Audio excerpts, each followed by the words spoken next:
नमस्कार दोस्तों, स्वागत बा मोनू भोजपुरी ब्लॉग में। तो आज हम बात करे वाले बानी अपने गांव के पहचान के बारे में, जो उनकी हम लोगों का मेहनत है, हम लोगों की पहचान है और हम लोगों का जिंदगी है। तो हमने के एक बारे में बात करते नहीं, जो उनकी धान की खेती के बारे में। तो चलो आगे का दोनों का सीन दिखाते हैं। दोस्तों आप लोग देख सकते हैं, ये सब नज़ारा है जो कि बहुत ही हरा भरा है।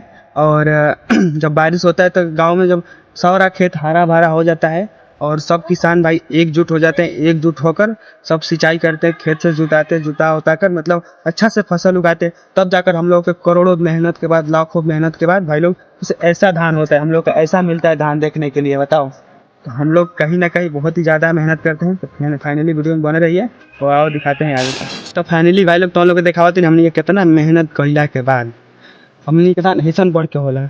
और देख सकते हो हो साइड उतना भी हमने कितना मेहनत कर, दो एक आध महीने की मेहनत है भाई लोग।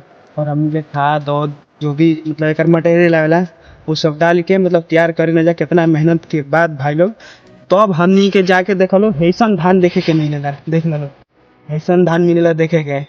और फाइनल और बारिश भी होला तो बहुत ही अच्छा लगेला। और ऐसे में तो बारिश भइल जौन की 3 दिन लगातार हमनी के यहाँ बारिश लगातार भइला, तो फसल के लिए एकदम अच्छा भइल। और देखो सब धान फूटता और हो साइड भी देख सकते रहो अच्छा से मतलब धान फूटता है अब। और हे साइड बा जौन धान की हे साइड बा तो अब मतलब ये तैयार होता, तो इहो एक आध हफ्ता में मतलब फूटे लगी, अच्छा से धान हो जाई। तो फाइनली भाई लोग देख लो। और जब हमनी के हैसन धान देखे के मिलेला ना, सोच रहा है कि दिल में एकदम इतना खुशी मिलेला, इतना गदगद हो जाला दिलवा ना एकदम।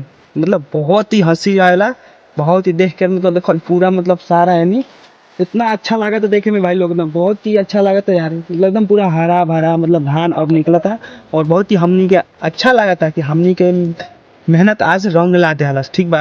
और बहुत ही अच्छा लगा था देखे में। तो फाइनली तो हम लोग वीडियो में बना रहा। तो फाइनली भाई लोग ये रहा हम लोग के धान की खेती के बारे में, हम लोग के किसान भाइयों के बारे में। आप लोगन बताओ लो कि तुम लोग के यहाँ किसान भाई लोग कैसे धान की खेती करे लन जा।